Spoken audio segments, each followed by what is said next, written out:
Hello guys, ഇതാ നമ്മളെ പുതിയൊരു വീഡിയോ ഇട്ടോ കണ്ടോളേ. നമ്മളിതാണ് നമുക്കെല്ലാവർക്കും തിന്നാനുള്ള അരി ചാക്കരി ഈ സുന കയറ്റാൻ വന്നതാണ്. അങ്ങനെ കർണാടകയിലെ ഉടുപ്പി അവിടെ ഫുഡ് കോർപ്പറേഷൻ്റെ കർണാടക FCAൻ്റെ ഗോഡൗണിക്കാണ് കയറ്റാൻ വന്നത്.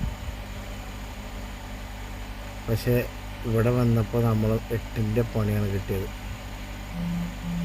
കയറ്റാൻ വന്നപ്പോൾ അവിടെ 10-30 വണ്ടി ലോഡ് ഇറക്കാൻ, പിന്നെ മൂഞ്ചാൻ വേറെ എന്തെങ്കിലും വേണം. അങ്ങോട്ട് നോക്കിയാണ് നിങ്ങൾ നമ്മളെ പ്രിയങ്ക ഗാന്ധിൻ്റെ റാലി മരിജന ജനഗണ മണമായിട്ടാണ് കിടക്കണ ഇവര് ലോക്കൽ വണ്ടിക്കാർ. ഇവർക്കാണെങ്കിൽ കുറച്ച് തണ്ട് കൂടുതലുമാണ്. നമ്മളവിടെ ചെന്നപ്പോൾ ആകെ മറ്റേ ഇവരെ കണ്ട മാതിരി, അതായത് എങ്ങനെ ഒരു ചൊല്ലുണ്ടല്ലോ, വാജ്പേയിനെ കണ്ട പിണറായിൻ്റെ മാതിരി എന്നോ അങ്ങനെ എന്തോ ചൊല്ലുണ്ട്. അങ്ങനെ നമ്മൾ ആകെ ലോക്കായി മൂഞ്ചി കെട്ടി നിൽക്കണം. എന്താ കാട്ടേണ്ടേ വീരല്ല. കാരണം ഇന്ന് ലോഡാവോ ഇല്ലേ എന്നുള്ളത് അറിയില്ല. കാരണം ഇവർ സ്വീപ്പാക്കി ഇവരൊക്കെ പടയും വണ്ടി മുഴുവൻ അവിടെ ഇറക്കല്ല. 36-46 വണ്ടി ഇറക്കിയിട്ട് വേണം ഞങ്ങളെ ലോഡ് കയറ്റണമെങ്കിൽ. അങ്ങനെ മുമ്പിൽ കെട്ടി നിന്നുകൊണ്ടാണ് ഇപ്പോൾ ഇത് കയറ്റാൻ പോണത്. അങ്ങനെ ഏതായാലും അങ്ങനെ പോയി. അങ്ങനെ ഞങ്ങൾ അവിടെ ഉള്ളിൽ കയറ്റൂല കേട്ടോ. അപ്പോൾ അതിൻ്റെ പുറത്ത് ഞങ്ങൾ നിൽക്കുകയാണ്. അത് റോഡ് സൈഡിലൊരു വളവാണ്. ആ വളവിൽ എന്നാൽ തന്നെ ഒരു ബൈക്കാരനോട് കച്ചറൊക്കെ കൂടിയിരിക്കണം. അത് വേറെ കാര്യം. ഞങ്ങളെല്ലാവരും അവിടെ പുറത്ത് 4 വണ്ടി ഉണ്ട്. നമ്മളൊക്കെ നമ്മളെ നാട്ടിൽ തന്നെ, അതായത് ഇപ്പോൾ എറണാകുളത്തേക്കാണ് ഇത് വരുന്നത്.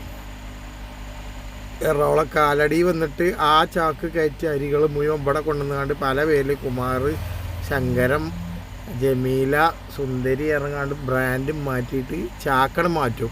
അരിയൊക്കെ അതന്നെ. അപ്പൊക്കൊരു കുഴപ്പമില്ല, തലല്ലാരണമായിരുത്ത അവസ്ഥ. എന്ത് അങ്ങനെയാണ് ഇവിടെ ഞങ്ങളെല്ലാവരും കണ്ട പച്ച വെള്ളം പോലും കിട്ടാത്ത സ്ഥലം. അങ്ങനെ ഏതായാലും വരിക്ക് ഞങ്ങളതാണ് മട്ടടിച്ച് നിൽക്കണ്. ഞങ്ങൾ 4 വണ്ടിക്കാർ, ഞങ്ങൾ 2 മലപ്പുറത്തുകാരും ഞങ്ങൾ വേറെ 2 കണ്ണൂർക്കാരും.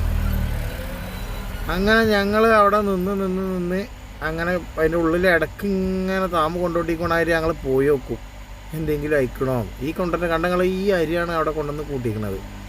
ഇത് ആന്ധ്രയിൽ നിന്നും തെലുങ്കാനയിൽ നിന്നും വരുന്ന അരി കേട്ടോ. ചാക്കരിയാണ്. നമ്മളെ മലപ്പുറം ഭാഷ പറഞ്ഞാൽ ചാക്കരി, പുഴുങ്കല്ലരി എന്നൊക്കെ പറയും. ഇത് അവിടുന്ന് തീവണ്ടി വാഗണിൽ വന്ന് ഇറക്കുകയാണ് FCAക്ക്. എന്നിട്ട് അവിടുന്ന് മാറ്റിയിട്ടാണ് നമ്മളെ എറണാകുളത്തേക്കും മലപ്പുറത്തേക്കും എല്ലാ ദുനിയാവുക്കും വരുന്നത്. എന്നിട്ട് അവിടുന്ന് പാക്ക് മാറ്റി പല കോലത്തിൽ അങ്ങോട്ട് വിടും. Okay, by.